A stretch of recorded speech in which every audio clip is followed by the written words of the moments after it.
we're doing a power scale tier list here. Now, when talking about power scaling, there are two different methods of scaling. There's one that's actually based off of powers and math and science that actually goes into actually analyzing the characters, as well as talking about some of their feats. And then there's the type where it's just based off what you see in the show and who you see beating who.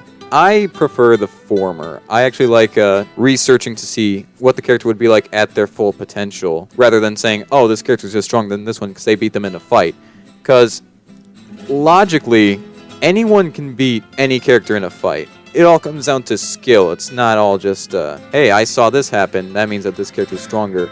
Just because a character is in a higher tier than another does not mean that the other one cannot beat that higher scaled character. But fuck it, let's do the version that I don't like with this and actually look at who beat who in Smash and stuff and see who is the most powerful. And we're gonna start from the bottom up, so let's just start with every reject that's failed to win a single fight.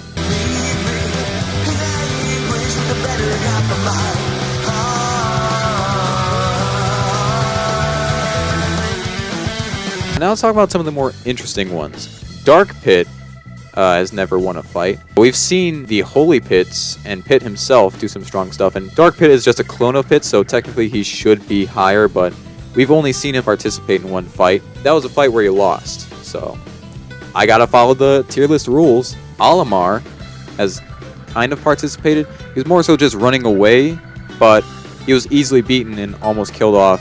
The Yoshis were basically punching bags for the DK crew and Bayonetta. Pit is an interesting case because he should be here. He's lost to Link, Greninja. However, this was before he was kind of kicked into puberty and then he changed. So I kind of want to put a stand-in for Pit, like me gunner for prepubescent Pit. I won't for now. And now another interesting one, Mewtwo. Mewtwo has also never won a fight. Now you might be thinking, all the fights that he was in, Falco was also in, so shouldn't Falco also be here? Well, actually, he's exactly one tier above Mewtwo, because in one episode, this was episode 14, I believe, Falco one-shot Mewtwo. Literally just took one kick to the head, and Mewtwo was knocked out. That speaks for something power-wise, and also feat-wise, how Falco technically is strong enough that his kick can knock someone like Mewtwo out. I guess you can say that he's capable of winning, so... Also, another person who is kind of treating Mewtwo like a punching bag is Charizard. I can only really show Pokemon Trainer here because there's not one that's just Charizard. Mewtwo was hitting on the Charizard and ended up getting burnt, if you know what I mean. Fox is an interesting case. He's never won a fight by himself. I don't think he's even participated in a fight on his own before. He's always been in a group. At first, his group always lost, but then he joined up with Mario and the DK crew, and then, you know, all of a sudden started winning fights. So, but I'll say that he's just capable of winning because he has won in that team before, so... Link is also in this tier because, like I said, he beat prepubescent Pit. He lost to everyone else in that team, but he was able to hold his own against Pit. And same thing with the Greninjas. Then there's also another interesting case, Cloud. And the reason why is because, similar to Fox, Cloud has only ever participated in fights in groups. He's never participated in a solo battle. His feats include losing to Bayonetta with Mega Man by his side, bullying Olimar, and then being in that the kill montage where he was able to beat and kill some of the characters in Never Won a Fight tier. Now we're moving on to a character from Ultimate Smash and stuff, King K Rool, because he was able to kill Daisy. And that's it. That's the only reason, because he killed Daisy. And then another non-canon or short one was Pikachu, who was able to toy with Wario with a paralyzing Thunder Jolt. Moving on to Blueberry's tier, who else would be here other than the Blue Boys? The Blueberry himself, Meta Knight, and the Blue Bomb. I almost said Blue Blommer. The Blue Bomber, Mega Man. Meta Knight here has defeated Falco and Fox. Can't really say that he did defeat them. It was more so he was able to toy with them and hold his own against them very easily. But he was also able to fight with his team with Mega Man, Bayonetta, Cloud, Ryu. Could hold his own against these characters, so yeah, that puts him a tier above Fox and Falco, which would be the Blueberries tier. And Mega Man, same thing. He was able to beat Fox and Falco, and that's it. That's the only reason. Just because these two beat Fox and Falco. Moving on to the Mega Busters, characters that are stronger than Mega Man himself. We actually start with someone who's able to beat Meta Knight. And this one's a bit weird because, can we say this character beat Meta Knight? Captain Falcon. All he really did was Falcon kick Meta Knight and then hold him, then trade some spicy yet vegetarian curry for the weapon. Can you really say that that's him beating Meta Knight in a fight? I guess so, because Fox and Falco also planned that out as once they start to fumble against Meta Knight, Falcon would come and finish Meta Knight and be the one to get them to retrieve the weapon. So I guess by that logic we can say that, yeah, Captain Falcon is capable of beating Meta Knight. The DK crew. And there's another thing where it's team battles, you know, DK's team versus Mega Man's team. DK's team won. So yeah, that's it. And then there's one more. This is a character that I want to put on par with DK and Diddy. Samus in her Zero suit. Now Samus in her power suit, we'll get to her, but Zero suit Samus really doesn't have much going for her. All she really did was get knocked out of her suit, run away from DK and Diddy, and fail. She still got caught. Yeah, I guess she was able to hold her own against Mario, Fox, DK and Diddy, so might as well just put her on par, but we didn't really see much, so. Now moving on to the fucking weirdest tier here, which is counting off-screen and non-canon victories. Or at least I assume these are non-canon. I have no fucking clue. Who has beaten Captain Falcon? Ridley. And this was one that, like I said, was off-screen. All that happened was Falcon left the Falcon Flyer, and then apparently Ridley defeated him. We didn't get to see it, but it happened apparently. That's what canonically happened, so I guess we can say that Ridley is stronger than Captain Falcon, so might as well put him in this tier. Who's stronger than the DK crew? To figure that out, we had to look at another short, that one being Mario in Minecraft. Yes, this is one of the main reasons why I decided to do the Ultimate one. Not only because, you know, there's Ultimate Smash and stuff, but also because there's a short in Minecraft with Steve as a character, and he killed DK and Diddy. Yeah, I have to put Steve on this fucking list now. I guess you can say that it wasn't really him, it was his diamond bow. I mean, it does take skill to use that, I guess. But you might be asking yourself, where's Mario? Because Steve was also fighting Mario in that video. Mario was also hit by an arrow, but he did not die, unlike Diddy and Donkey.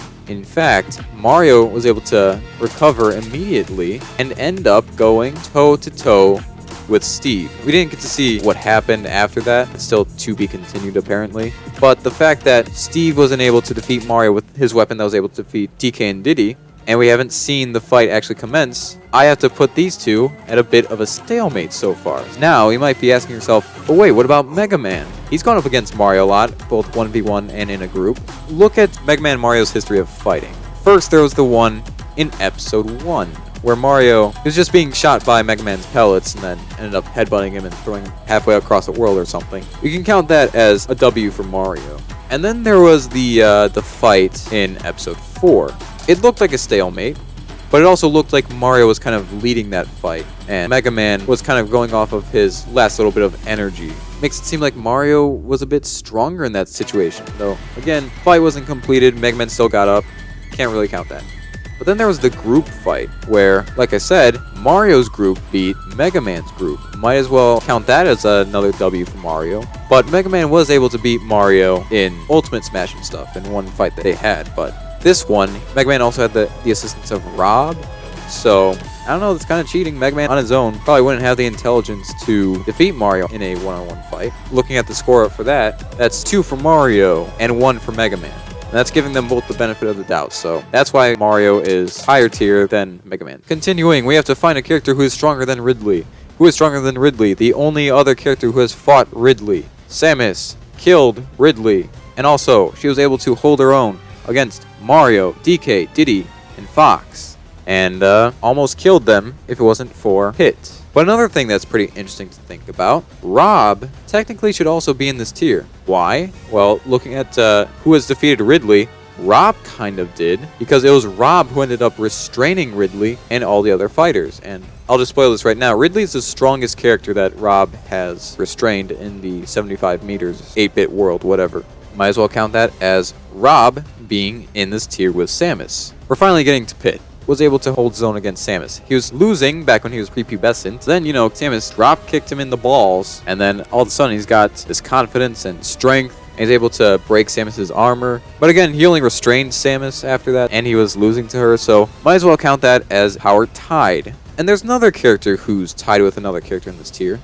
Actually, before I get to that, might as well also say this. The Holy Pits are also here with Pit because they were able to beat this next character, kind of. We'll talk about that in a minute. Another character who's power scaled with the characters in that tier is Ryu. Ryu here, we've seen him do things like kill Falco, so that was pretty good.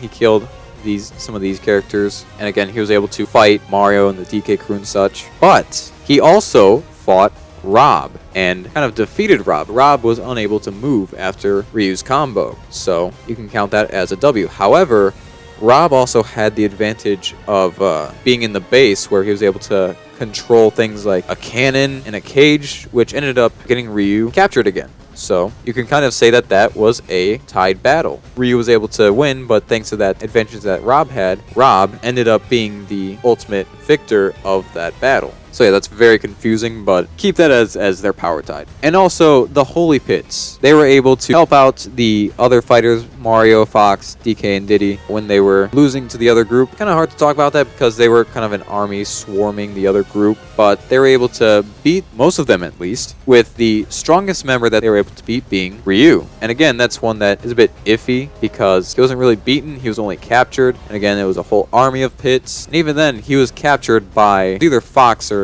Donkey Kong. Pretty much firmly puts Ryu in this tier. But now we get to the sauciest part. And to no one's surprise, it's these two, Bayonetta and Palutena. Bayonetta participated in a fight against Ryu, a one-on-one fight, and almost killed him. And that's her biggest feat. Also, being able to hold off a whole army of Holy Pits. And overall, she was just very overpowered. She's able to beat armies of characters, so many strong characters, without breaking a sweat. The only one that really made her break a sweat, though, was Palutena. Bayonetta ended up killing Palutena. So you might be thinking, well, wouldn't that put Bayonetta in a tier above Palutena? However, Palutena was kind of winning that fight and almost defeated Bayonetta. Looking back on that, Palutena would have won if it wasn't for Pit interfering. Pit interfered with the battle, weakened Palutena, and then Bayonetta had that advantage back, and then ultimately ended up killing Palutena. That makes it tricky, with the only logical answer there to say these two are power tied, and just say that they're both the top tiers, even though Palutena is now dead. That is the tier list. I don't like doing these. Who knows, maybe in the future I will do a machinima tier list that's actually based off the other kind of power scale, using science and math, looking at the actual character's powers, and then thinking about what would this character be like at their full potential.